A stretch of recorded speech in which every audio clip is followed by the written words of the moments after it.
Okay.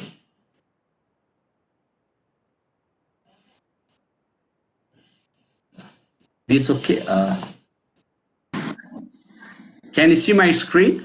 Yes, we can see it, sir. We can see Yeah, it. thank you. Yeah, thank you very much. Very good afternoon to all my colleagues, all of member from Alien, and very nice to see you here. I'm very glad to be here, and all my friends. A very good afternoon. So thank you very much for providing me an opportunity to talk about what type of education will be in the new era. So what do we understand by the new era? So I'll be talking about them because we have a very time constraint. So without wasting your time, let me allow to move ahead. So education in new era, we have the challenges and at the same time we have the opportunity as well. So how do we address the challenges and how do we grab the opportunities of the new era, especially in the education? So I'll be talking about that. So now after COVID-19, the world is in two eras, right? We have in the two eras the world. One, the era before coronavirus, and another one is after coronavirus. And we are very fortunate because we do have the experience before coronavirus. At the same time, now we are gaining the experience during the coronavirus or after coronavirus. So the world is now divided into two eras, especially right now. So you can see the before coronavirus in the left picture, you can see the big crowd and people are very much enjoying. And but at the right side, you can see a very few people like maintaining the social distancing, putting the mask, and it is scary.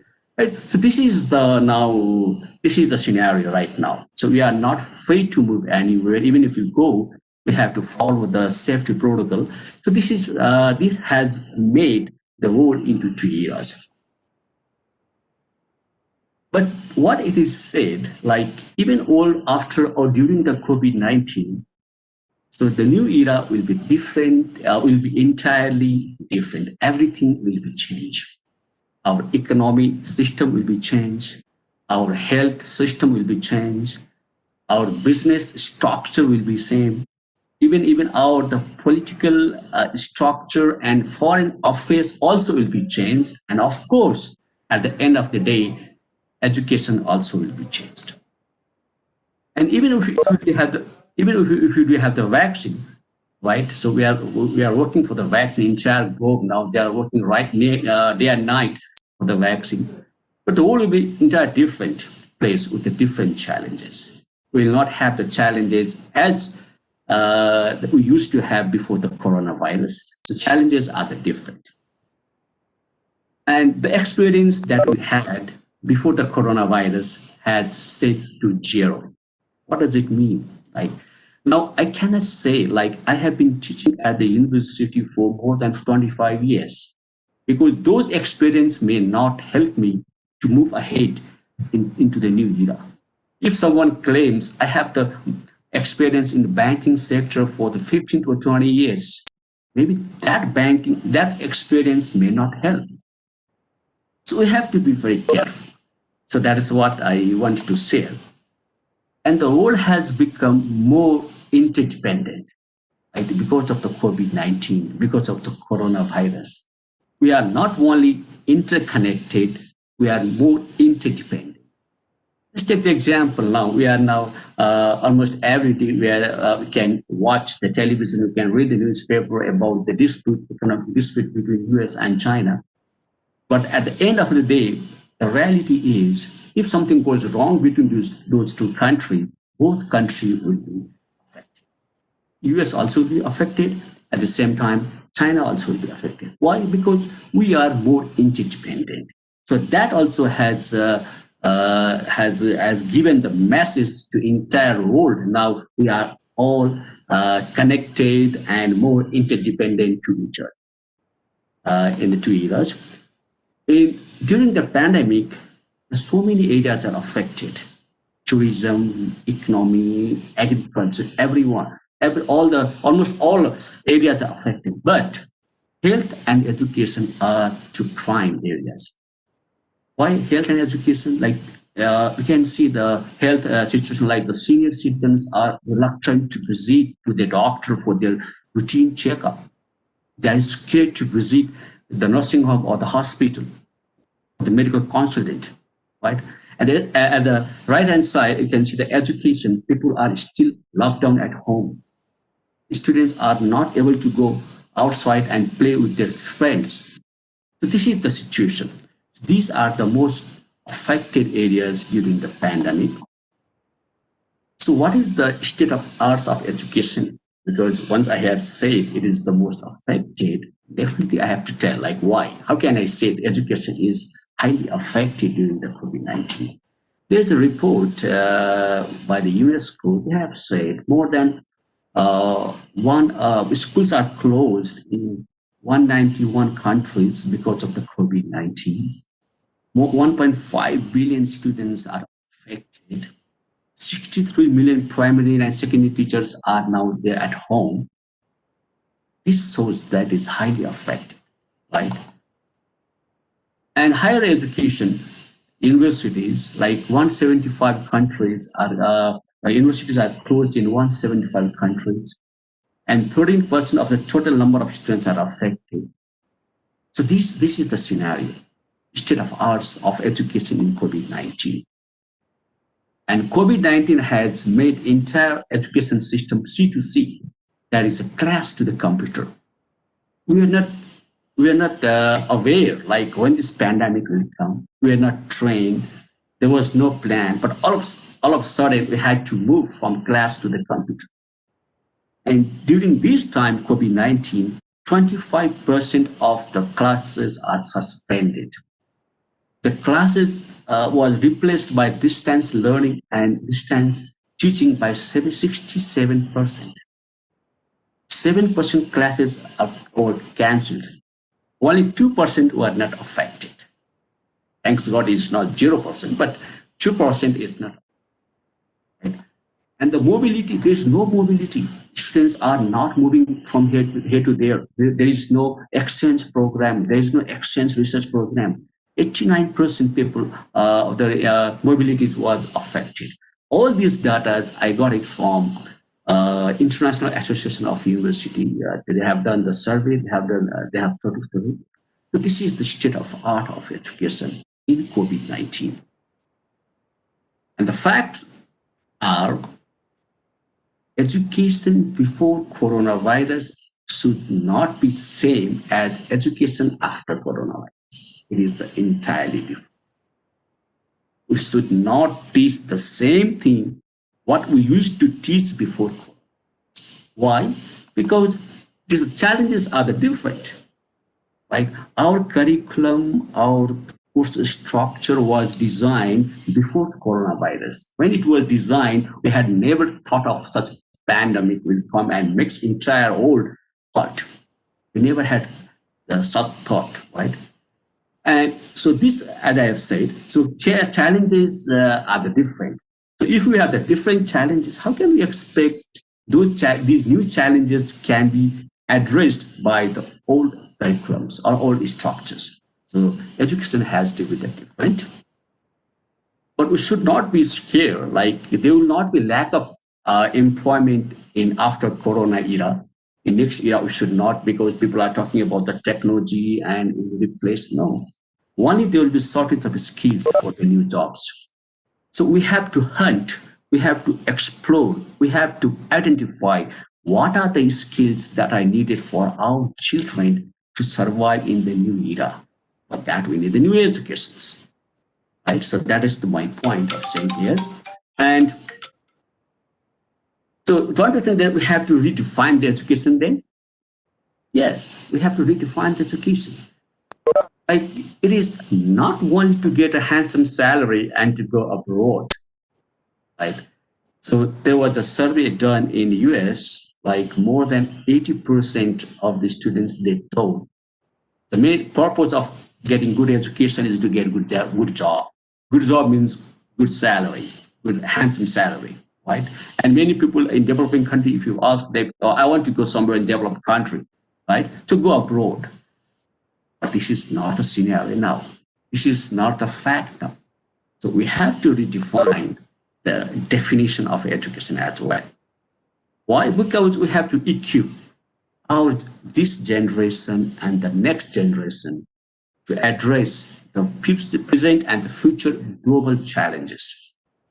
Of course, with local problems, we have the different sets of global challenges. We have to empower our kids, our children, our students, so that they can address the challenges, new challenges in this new era. We have to explore the skills for new era.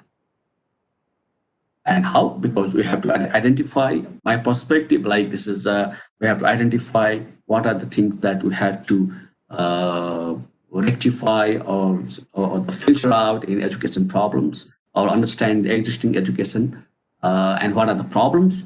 Then we have to visualize the tomorrow, the education for tomorrow. And of course, we can't ignore the presence of the technology. Future technologies we have to identify. We have to understand the potential of all the future technology, artificial intelligence, big data, cloud computing, Internet of Things, concept of the active learning, engaged learning, all these concepts and all this philosophy and the technologies are to be identified for future challenge in solving the education problems. So this is what I think we have to go for. And also, we have to have a very good understanding of this new era, because it is not like people they wanted the new era and it has come. It has landed to our airport.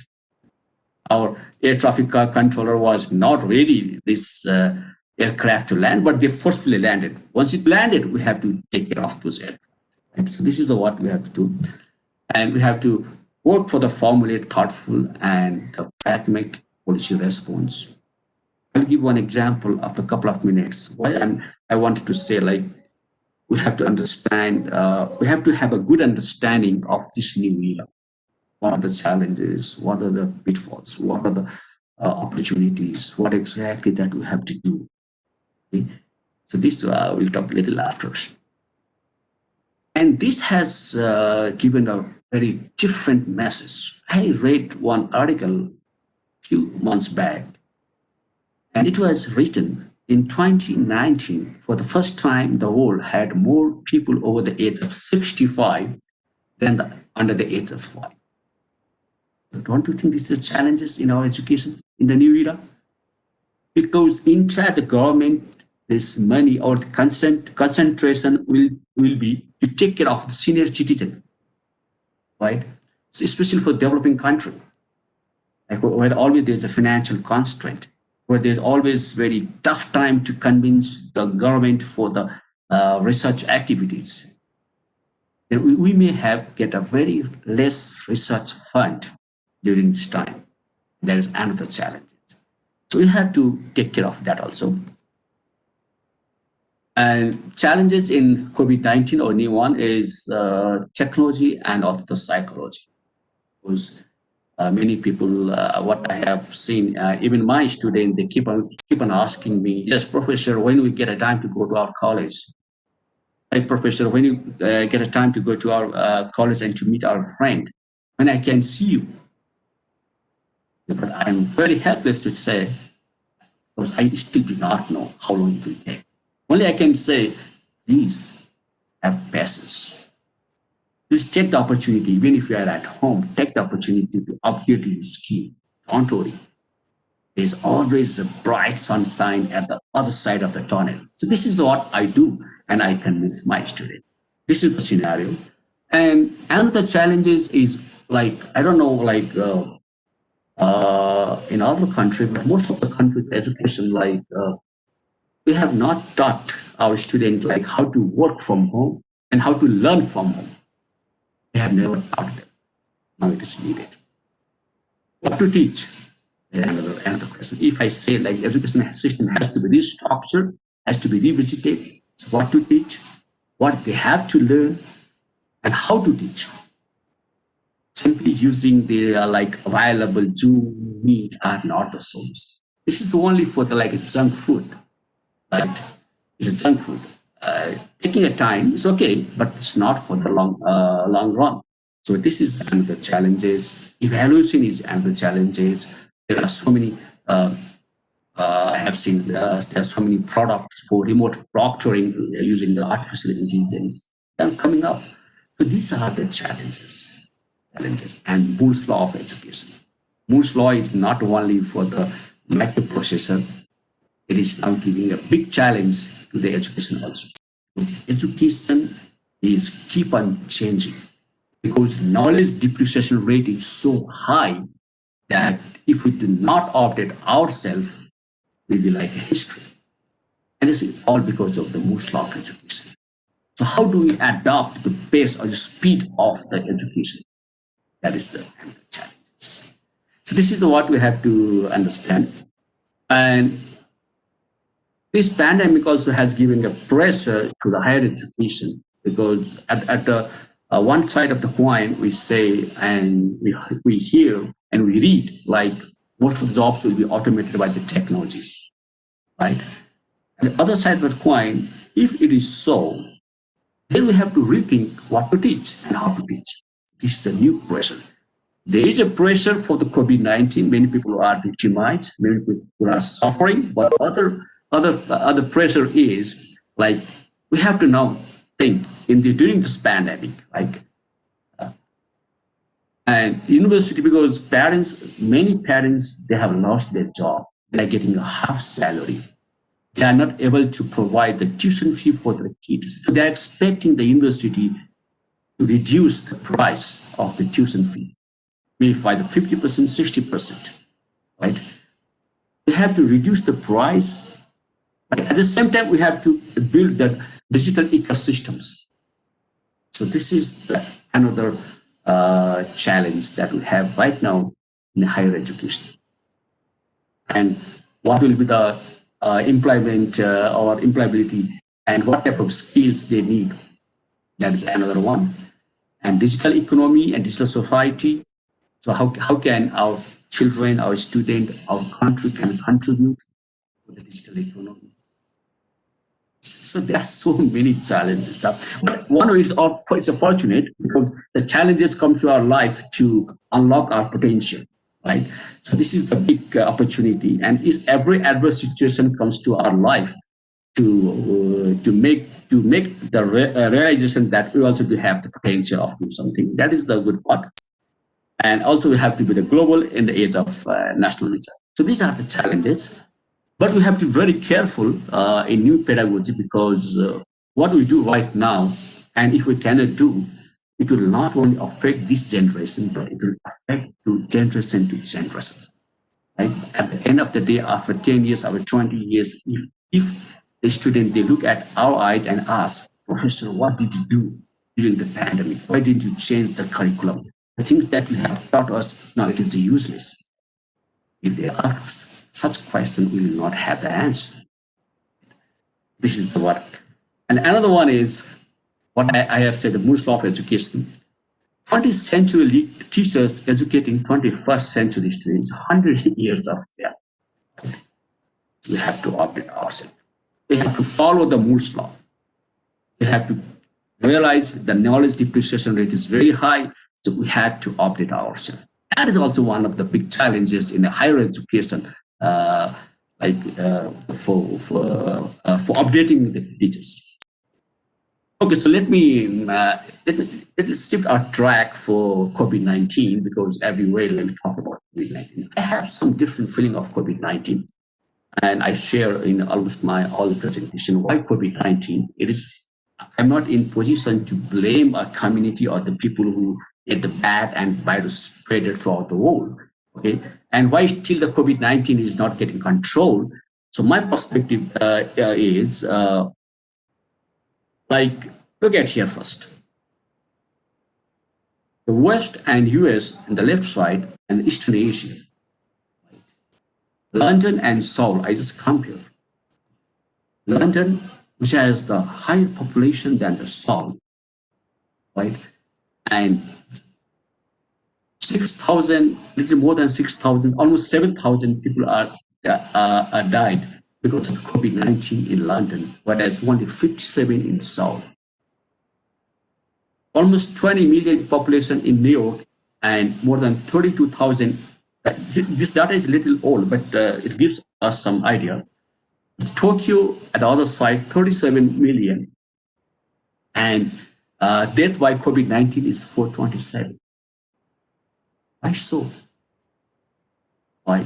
Why it is happening like this? I have read a very success story. Even the Greece is also doing very fantastic during this pandemic. I read Greece, Denmark, and Germany. They are doing very good in West. I'm not saying all the Western countries. So why this is happening now? So the main reason, like what I have identified, the Eastern Asian country, they understood the impact of the new era. Singapore, there are two universities, very good universities in Singapore, National University of Singapore and Nanyang Technology University. Now they are now running very smoothly. Why Singapore is now so fast in doing this one? Because when there was a SARS in 2002 or 2003, that time they had a plan. If such pandemic or epidemic comes again to their country, what would be the steps? 18 years back, almost 18 years back, right? So they had the realization of the new era. This is what I wanted to share here. And why it is not getting controlled? Because of the vaccine nationalism. Desire for countries to go to alone, and it is not possible. One country is trying their best to go, okay, good, but there's a need of the collaboration. The nationalism is, I don't think that, so nationalism is to get angry with outside. No, that's not nationalism. If there's a need, we have to start collaborating with outsider, foreign country. And this virus is a global problem. And we are trying to solve it as local. That is the reason why. That is the reason why that we are forced to celebrate the 1 year birthday of the coronavirus. Right? We didn't want that to celebrate 1 year birthday. But I think we have to. So we have, this is the problem. And we forget the one thing we all are saying. Nature has given a very good message. We all are saying in the same earth, sharing the same sky. Why? Because now we have the same problem of coronavirus at the same time.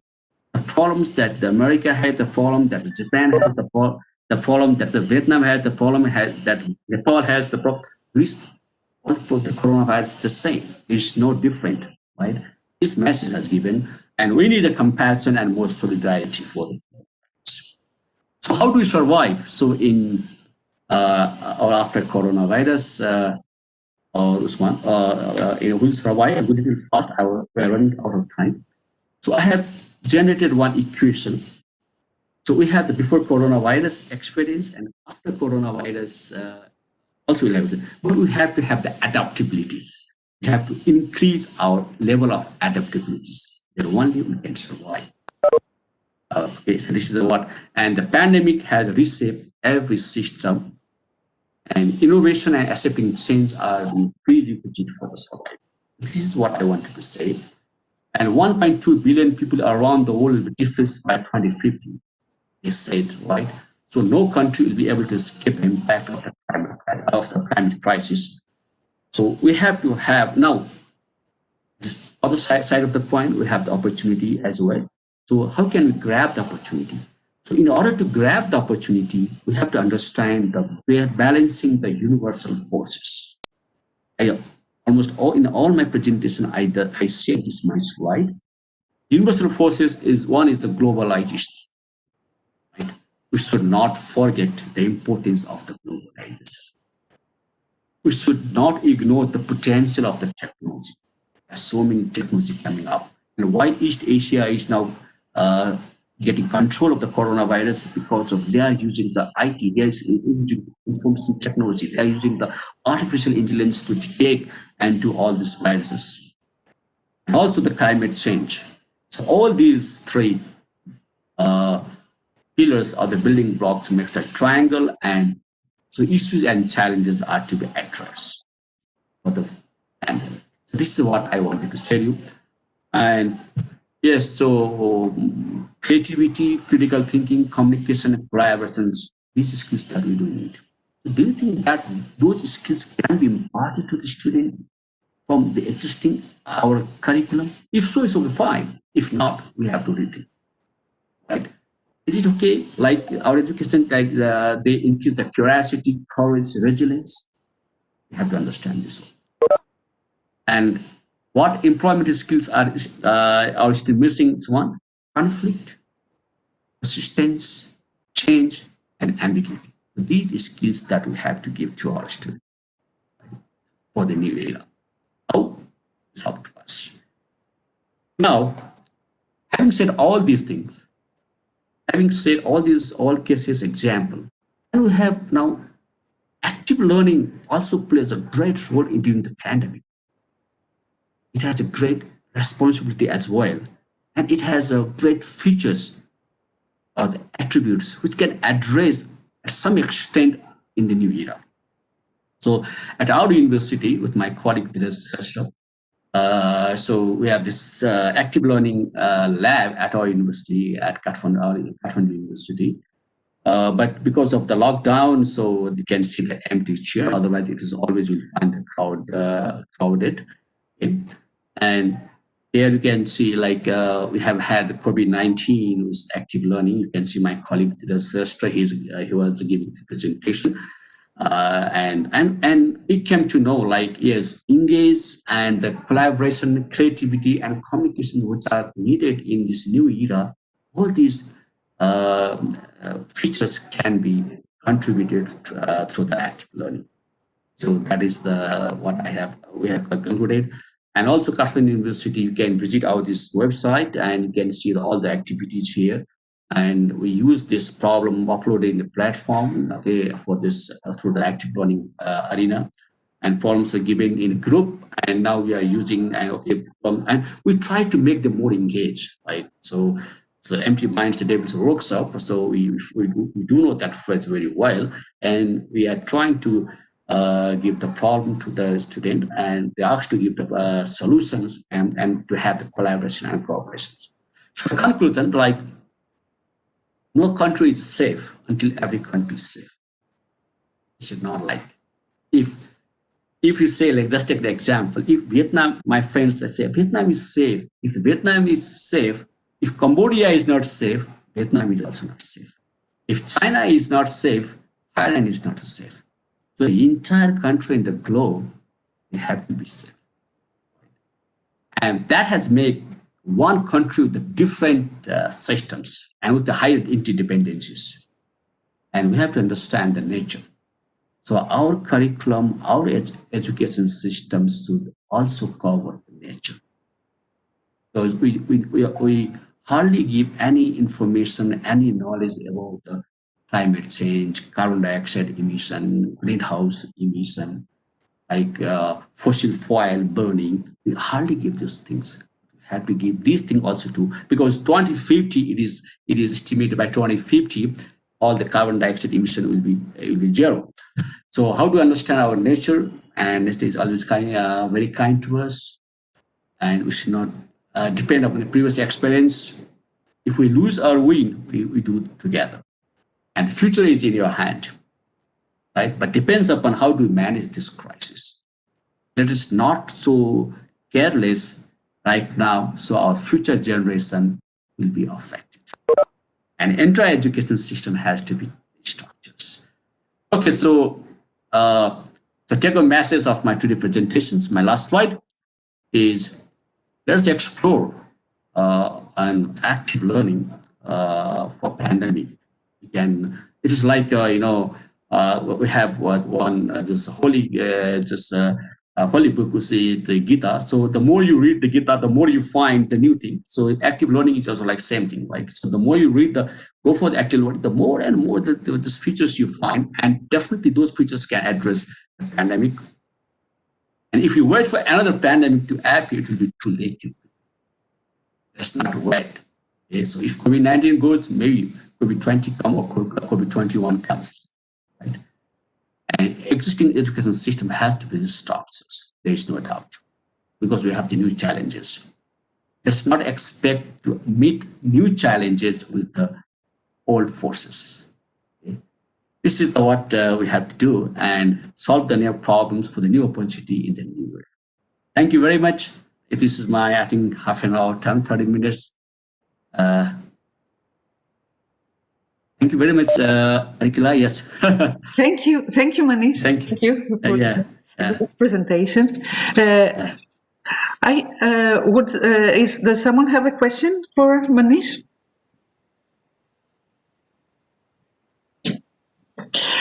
I have a question. Yeah, sure. The question is, everybody says that it is difficult to teach from a distance. And you talked about adjusting the learning. So, how would you recommend that the teaching happens from a distance? Sometimes people say you have to avoid lectures completely, for example, because it becomes tiring after a while. What would you recommend in terms of active learning as well? How could we do the teaching from a distance? Thank you very much, Rika. Thank you very much for the good question. Yeah, it is like many people are not enjoying what we have to understand. This going to the online is not putting all the our curriculum in this digital form and teaching. No. So the best way, what I like to recommend, like let's make the half of the courses. Like if there are 45 hours teaching courses, 45 hours teaching is not possible right now through the online because we are not much habitual for that. So let's identify what are the chapters, what are the areas that a student has to learn from particular subject, and let's excuse it or let's reduce the hour so that teaching and learning both will be more comfortable. And that also can be done through the active learning.